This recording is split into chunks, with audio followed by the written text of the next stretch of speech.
In 2010, Hasbro remembered that they owned the trademark to the Blythe doll, and they wanted to do something with it. Hasbro had their own big-eyed toys on the market, which had been going strong since 2005, Littlest Pet Shop, a line of bobble-headed animals. They then presumably held their artists at gunpoint and told them to combine the two by any means necessary. This crossover would go on to culminate in several reboots and redesigns at Littlest Pet Shop, which proved less and less popular than any of the original lines.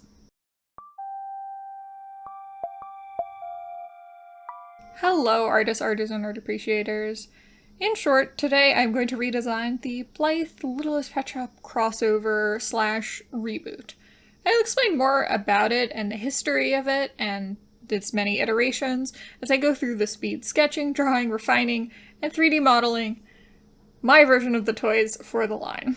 First off though, before designing what I think a true Littlest Pet Shop Blythe crossover would look like, I decided to do a sort of non-crossover universe. Without the crossover, what would Littlest Pet Shop human characters look like? And what would Blythe pets look like? Let's discuss.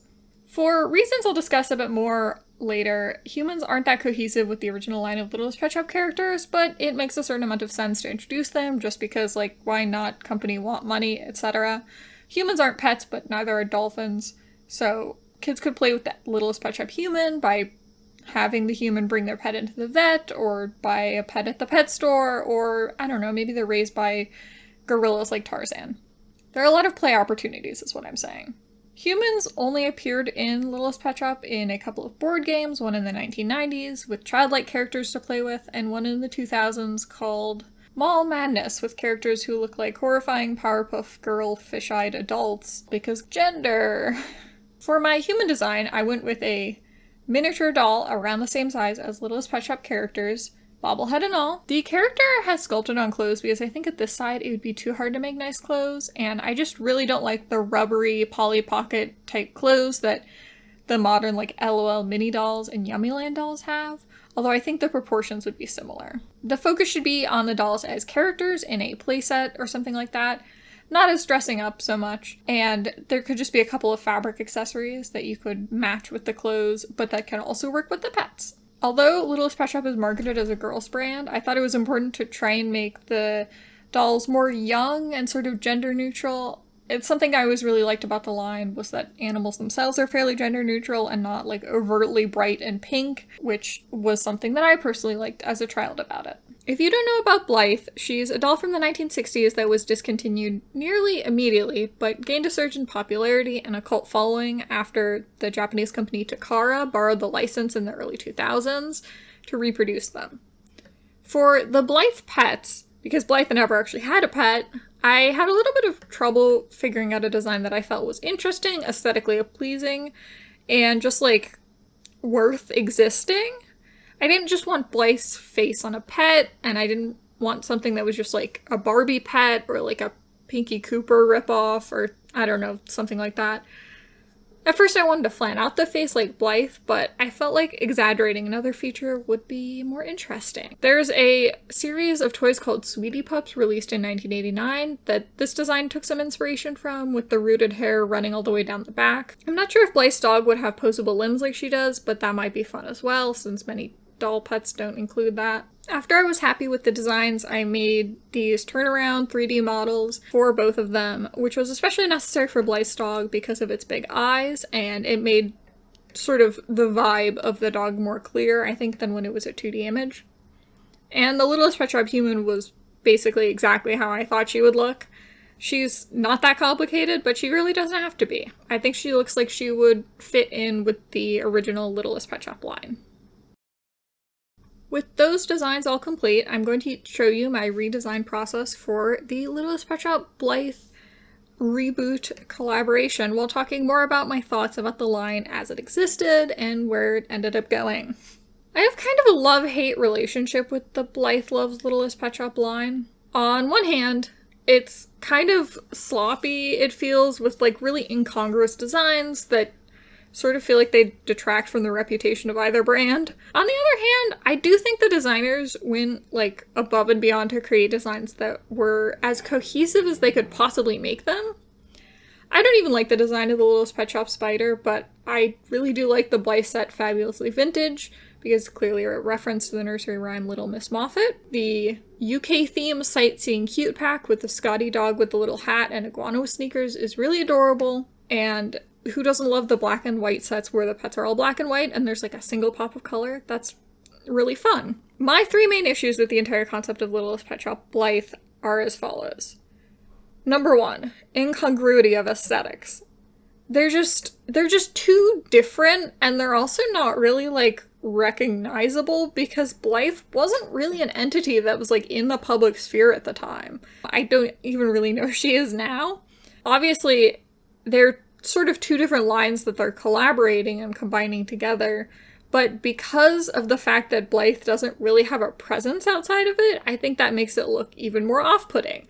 But even in general, I just think that they look really off-putting next to each other, the Littlest Pet Shop Blythe dolls and the, like, cutesy Littlest Pet Shop, like, animals. I think they look pretty cute apart. I kind of like the weird stare of the Blythe doll, but it's just wrong. Blythe has a really thin body, arms and legs, and a really piercing stare with, like, an expressionless or, like, serious-looking face, but Littlest Pet Shop have, like, thick legs and bobbleheads, and they're all smiling, and they have painted eyes, so they look a little bit more... I mean, they're more cartoony, but I think that also gives them a little bit of, like, they're less piercing, I guess. The second issue is just the price of Littlest Pet Shops doesn't match up with the price of a fashion doll. The Blythe reboot is pretty well known as, like, a fashion-forward doll with high quality. I think even the mini dolls. Reducing the quality of the Blythe doll makes her incredibly cheap, but any more details than she already has stand out a ton next to the pet, who has comparatively little clothing and detail. I just don't understand why you would reboot Blythe, but, like, worse? Especially if that's her sort of first introduction to a wider market. And that brings us to 3. Littlest Pet Shop, as designed and developed in the mid-2000s, just doesn't really make sense with humans at all. At least not these sized humans. You just have to look at the Littlest Pet Shop horse to see what's wrong. Blythe looks cute next to a dog or a cat, but with other animals, she looks like she's just from a different planet. The other Littlest Pet Shop have a carrying case that they're all perfectly sized for. But it's not just the sizes. The Littlest Pet Shop is really a brand that seems to be for kids who want to buy Barbie's pets but not Barbie. It has a very solid niche in the animal doll corner of the market, which is why there's a lot of overlap with My Little Pony fans. It just doesn't make a lot of sense to put humans into that world, in my opinion, without there being some really drastic alterations to appeal to the original audience. Mind you, I'm not saying all Littlest Pet Shop fans are anti-doll. As a kid, I did play with both Littlest Pet Shops and dolls, but usually not together, and I often separated out my dolls' pets from the dolls. I just think you would want to focus away from the fashion doll aspect to appeal to the original fan base if you wanted to do a doll anyways. Those are just my main points as to why Littlest Pet Shop Blythe is so strange and probably why it's so disliked by fans, especially nowadays.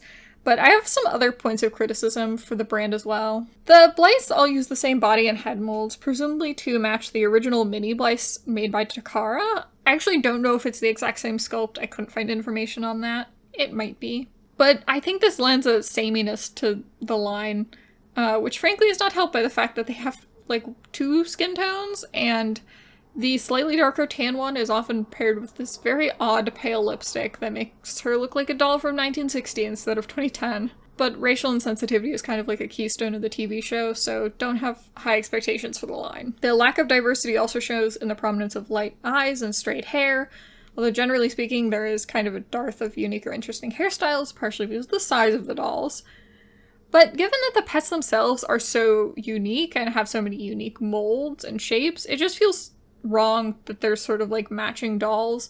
Don't look any different except for the color of their eyes, hair, and maybe skin. They also don't have any eyebrows, which is weird. It's true of the original Blythe, but that doesn't make it any less weird, especially since some of the pets have markings that look like eyebrows. There's also the weird fact that Littlest Pet Shop includes a lot of animals that are not pets.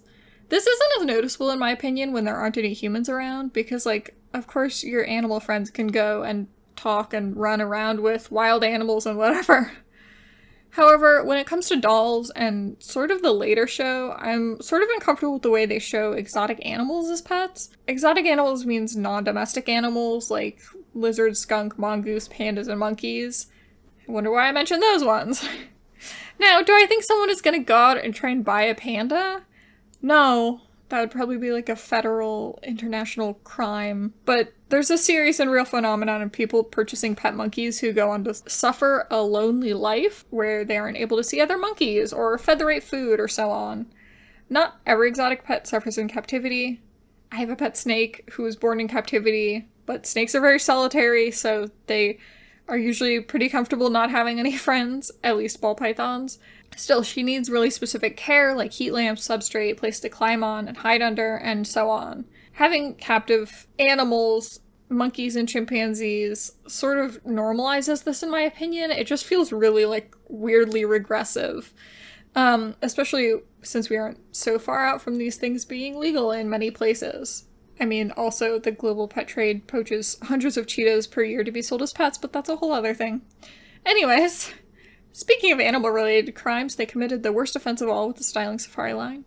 This line features a Blythe doll wearing leopard print. By the way, leopards are one of the most trafficked fur species in the pet trade. And 3 animals. The animals are a chimpanzee, a bird, and a cat with tiger stripes, so I have to assume it's supposed to be a tiger. Chimpanzees are from Africa, tigers are from Asia, and the bird is a cockatoo mold, but the colors are a scarlet macaw. Cockatoos are Australian and Southeast Asian, while macaws are South and Central American. Is this important to anyone but me? Maybe not, but now you know the pain of my existence. If you want me to make my deep dive into scientific accuracy of Littlest pet shops, just let me know. I have notes. And those notes include the fact that I don't like that the insects have nostrils. I find it really annoying. Back on track. Where was I? The real reason why Littlest Pet Shop Blythe is so loathed in the community isn't really these original crossover dolls, however incongruous their aesthetics may be with Littlest Pet Shop. The real part that fans dislike is the redesign of the entire Littlest Pet Shop line to match the television show, which clearly took inspiration in turn from the Blythe doll's appearance. In 2012, Hasbro redesigned all the pets around the style of the TV show Littlest Pet Shop, which came out that year. This came after some weird transition period where the eye style on the pets was changed, but once the show was on packaging, they were using completely new molds as well. The Littlest Pet Shop show centered a character named Blythe, who bore a striking resemblance to a Blythe doll, of course, so her dolls were changed. At first, they used the same mold as the 47 Blythe Loves Littlest Pet Shop dolls, changing the eye style to match the show and using painted instead of rooted eyelashes, which I do think is a little bit of an improvement, even though it's very clear that the mouth is not smiling so much, and they painted a smile on it. This only lasted for 6 dolls, before changing to these things with rubber clothes that make me want to apologize to the first 47 Blythe dolls, which lasted for 6 more dolls, before changing to a slightly less horrifying style of entirely sculpted bodies whose clothes could be changed by swapping the head and waist.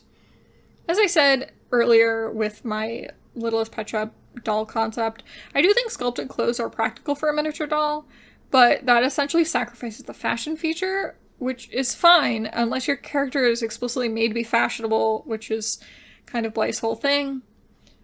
That run included 9 dolls by my count, all of which were explicitly Blythe from the TV show, which also means that there was nobody she could, share clothes with.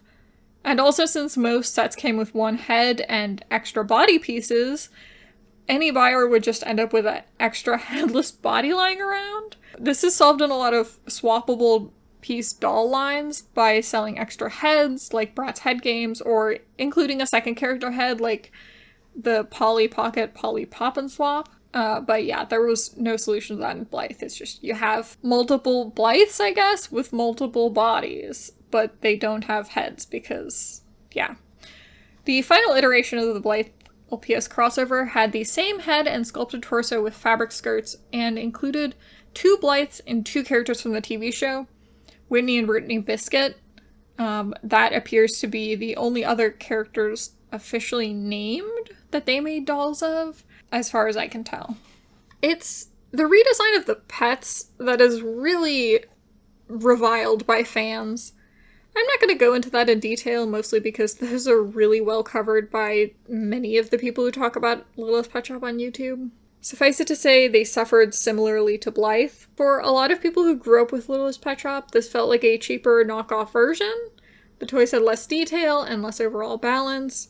Literally, they kept falling over because of their tiny bodies. However, I can't with good faith say it was overall hated, because the show did go on for like 4 seasons, which is kind of respectable. Even though the fans on YouTube are very vocal about hating the infamous Blythe reboot, I'm pretty sure they don't have access to Hasbro's analytics over time. I don't think Hasbro's marketing team would have focused on making the Blythe rebrand if they didn't think they had to in some way. They were trying to appeal to young kids, not the existing fan base on YouTube, at least at the time. This was over 10 years ago, and YouTube wasn't as prominent as it is now, and people seem to forget that, but yeah, nowadays, Littlest Pet Shop partners with YouTubers specifically to promote Littlest Pet Shop, which seems to be working fairly well, and fans have a bit of a better insight into the industry, but it was a lot more just young people on YouTube, and people didn't take it as seriously back then, so I don't think they necessarily took fan concerns to heart. Now, I wasn't paying attention to Littlest Pet Shop at the time the Blythe show came out, but I was a fan of My Little Pony, which is adjacent as a Hasbro property. Consensus at the time among fans of My Little Pony was that Hasbro saw the success of it and felt like Littlest Pet Shop was simply falling short. They were rebooted only 2 years apart in 2003 and 2005, and since My Little Pony had now been rebooted in 2010, it seems reasonable that a full Littlest Pet Shop reboot would follow 2 years later, with a new show. Littlest Pet Shop didn't have a previous show since the 90s, so doing a new show finally does make sense. The color palette of 3 of the most prominent characters even matches up with characters from My Little Pony, so that kind of didn't help the comparisons. My designs for these reboot toys don't really take into account the TV show that much, but I did watch several episodes in preparation for this video. I thought I wouldn't have much to say because the show wasn't that memorable at the time, but I did have some thoughts. It was one of the worst television shows I've ever seen in my life. If you'd like me to redesign the Littlest Pet Shop show, let me know, and I'll complain about it for hours after suffering through watching it, I guess. But people on YouTube tend to like stuff like that, so I don't know. My planned pitch for the show does overlap with my primary idea for the toy line, though, so I figured I should mention it. I wanted to devise a line that overlapped the storyline and playset-centered Littlest Pet Shop toys with the fashion-based Blythe toys. How does one combine fashion and, playset storyline? Well, the way that the oldest modern doll, Barbie, does. Center Littlest Pet Shop Blythe dolls around different jobs. Blythe should be focusing on animal-related jobs, and the TV show could just follow her trying out different animal-related jobs every episode. I think it's kind of absurd that the most original pitch they could come up with for the TV show was Littlest Pet Shop Blythe is a fashion designer. I don't know, I'm so tired of all of the dolls being fashion designer dolls. It's not something that I can relate to, and it's also just, it's like every doll that is a fashion doll has to be a fashion designer also. And it's like other people can enjoy fashion than fashion designers. I don't know. It's a weird nitpick, but that's just how I feel. I feel like it would make more sense for the show to be animal-centered and not sort of shoehorn in the fashion elements. It could just be a part of the character that she wears different outfits for different jobs. You can get really fun and granular with it. You can make the outfits campy and silly but about pets, more of like a Nurse Redheart from My Little Pony and Nurse Joy from Pokemon kind of vibe, coming with a pack of band-aids or something. And you can just do jobs like cat groomer, show equestrian, parrot language expert, turtle whisperer, television dog trainer, professional bug catcher, and relocator. The last one is me last week in the Target parking lot when I saw a big caterpillar and took it home. It made a cocoon in the box I kept it in, and now I'm not sure what to do with it, but it won't come out until next spring apparently, so I guess I just have a pet caterpillar now. Of course, there could be Blythes that match their pets, kind of like the first Blythe Littlest Pet Shop line, because I think color matching was its strong suit. It's just some of them would have jobs, some of them would match their pets more clearly, and the plot of the show would focus on that whole jobs aspect in order to give the line a little bit more focus. But for all I've talked so far, I haven't really explained the changes to the pets and Blythe that I made and why I did them. For this video, I made one example pet to show each of my 4 planned sizes and 3 Blythe faces to add a little bit more variety. The most important change to the pets is that there are different size pets in my version. The small size correlates with the Generation 2 Littlest pet shops, but there's also extra small, medium, and large. And of course the human size, which is more close in height to the large size and similar to the original Blythe Littlest Pet Shop dolls. I think most of the pets would still be small or extra small size because there are a lot of like cats and frogs and little birds and stuff in the line, but I feel like the bigger pets would stand out nicely next to the humans. Although even if there weren't humans, I like the idea of including size differences like the Generation 1 Littlest pet shops had from the 1990s. I don't think the pets have to be the same size to be the littlest, and they'd still be cute because they're still tiny toys that are at most like 5 or 6 inches tall. Size opportunities are also fun for kids to play with. Like, I remember my little stuffed animals would ride on the bigger ones. It's just fun. And the baby parent versions of these sets would also have babies that are a size smaller to emphasize their babiness. They did make some baby sets in the Generation 2 pets, which were a little bit smaller, so just think something like that. The sizes also correspond to the level of articulation that I would want to add, although this might not be favored by everyone. Articulation is more expensive, and it can appear obtrusive when it's not covered by things like clothes. But I think the larger pets deserve the attention to detail, and it would make them fun to play with.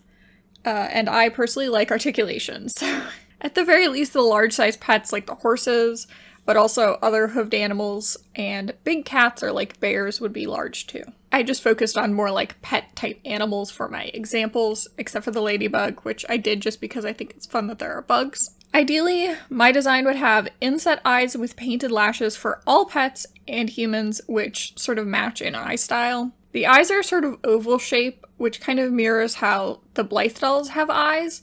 They're actually oval, they're not perfectly round in the original Blythes. But I've also added a little bit of sort of this like puffed up cheek to suggest that they're smiling. This is actually inspired by the Generation 1 Littlest Pet Shop, which have rounded cheeks, a lot of them. A handful of the Generation 2 Littlest Pet Shop have similar sort of smiling cheeks and eyes, and I've always wondered if it was directly inspired by the older 1990 ones. Of course, the humans and pets are all smiling because it's Littlest Pet Shop, and realistically they just would be. For the rest of the eye details, I did take a lot of inspiration from Blythe dolls. For example, the eyelashes are at the left and the right edges of the eye, because when you turn a doll that has 3D lashes sideways, you'll see those lashes protrude in the like front side and the back side of the eye, but you won't see them like above the eye because they're horizontal more or less. Additionally, the shadow that would be cast by the lashes is painted on the eye directly to give it a little bit more depth and, look like it has that shadow. My idea is that these eyes would be flat-backed cabotrons with printed details on the back, which I think would make them a little bit more affordable to produce than like a spherical eye with colored iris chips like the Blythe dolls have. And the eyes could have more complicated detail in their colors, instead of just printed on eyes with a few colors like most of the Generation 2 dolls. I was thinking kind of like the Rainbow High doll eyes. But also it would include plenty of like shine so the eyes look kind of lively even though they're technically flat behind like a 3D cabotron. I don't think it's necessary to have the eye closing and color change mechanic like in all of the dolls, but I think that there could be gimmick lines with things like that. It would be fun if there was like a little switch at the back of the head to tilt the eyes back and forth maybe. And on that note, I made a lot of the eyes looking side to side because that is kind of a key feature of the Blythes, that they'll have eyes that are, they have eyes that can look in multiple directions, but I think looking to the side is kind of like an interesting feature of Blythe dolls. I think one of my most controversial decisions is that I don't find the bobblehead necessary for the Littlest Pet Shops, even the very small ones. A ball joint of some kind would be fine. And several of my childhood pets have rusty or damaged springs in their necks, so they don't seem to hold up that well over time. I believe they did transition to ball joints in one of the reboot pet lines, and people didn't like it, but this is my redesign, so that's what I'd want to do. At least I'm not doing it just to be cheap like Hasbro was. Speaking of cheapness, the price. The price is the biggest, I guess, impracticality of my design. Not that it was ever going to be a real design, but if it were pitched, Hasbro would say how much and then bulk at the inside eyes, probably. I will say the price and quality of the original Littlest Pet Shop Blythe clothes isn't as bad as I implied earlier. As I understand it, they're reasonable for this type of mini doll, so I would stick with something like that.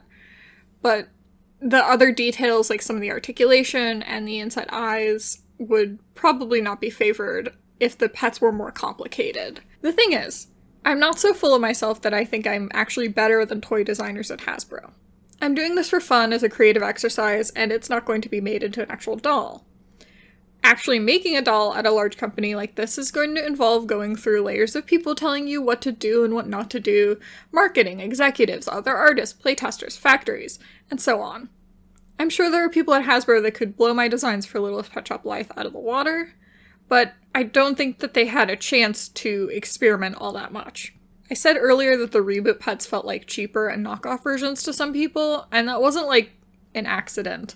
The quality of the toys did seem to decrease drastically. The Littlest Pet Shop brand began relying really heavily on blind bags. Since blind bags rely on the thrill of the chase and gambling, they don't have to be, like, detailed and have colors except the eyes for a lot of them. Especially early blind bags. I think the quality was much less with the earlier blind bags.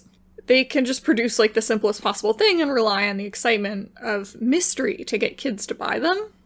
Anyways, all that to say, they wouldn't make my Littlest Pet Shop Blythe reboot crossover because it's more expensive and not cheaper, and they were clearly aiming at making the brand cheaper by using simpler designs and materials. And I don't know, maybe they succeeded because they did make, like, hundreds of the reboot versions of the Littlest Pet Shops when the TV show was airing. I don't know their financial situation. Clearly the Blythe dolls didn't do well because they only produced like a handful of each of the human dolls. But even if Hasbro's executives wouldn't like it, let's go to the reveal to see if you, my dear viewer, enjoy my version of the Littlest Pet Shop Blythe reboot redesign.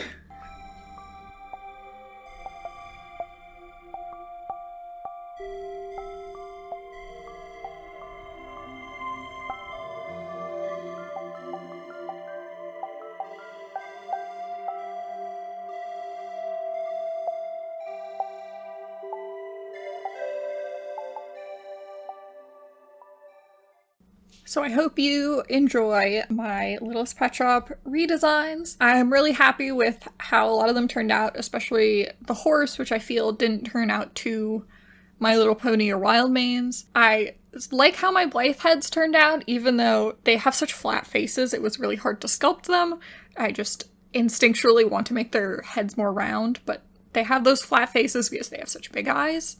And I like how I changed their eyes to little smiley. I think the only thing is that I would change the faces to look a little bit more different, but they should look pretty close to one another. And I think obviously I would have more pets and maybe like more body types for the Blythe dolls themselves, but there's only so much I can sculpt for one video. So thank you to my Ko-fi supporters, Luca, Yusella, Gabby Rose, and Sarah Dippicy. And I hope you have a good day. Please like and subscribe if you're interested, and you can stick around for more interesting content like this. By the way, sorry that this video is coming out a little late in the month, but I have been working on another project concurrently, and it's going to be really exciting, so, stick around for that. Okay, bye-bye.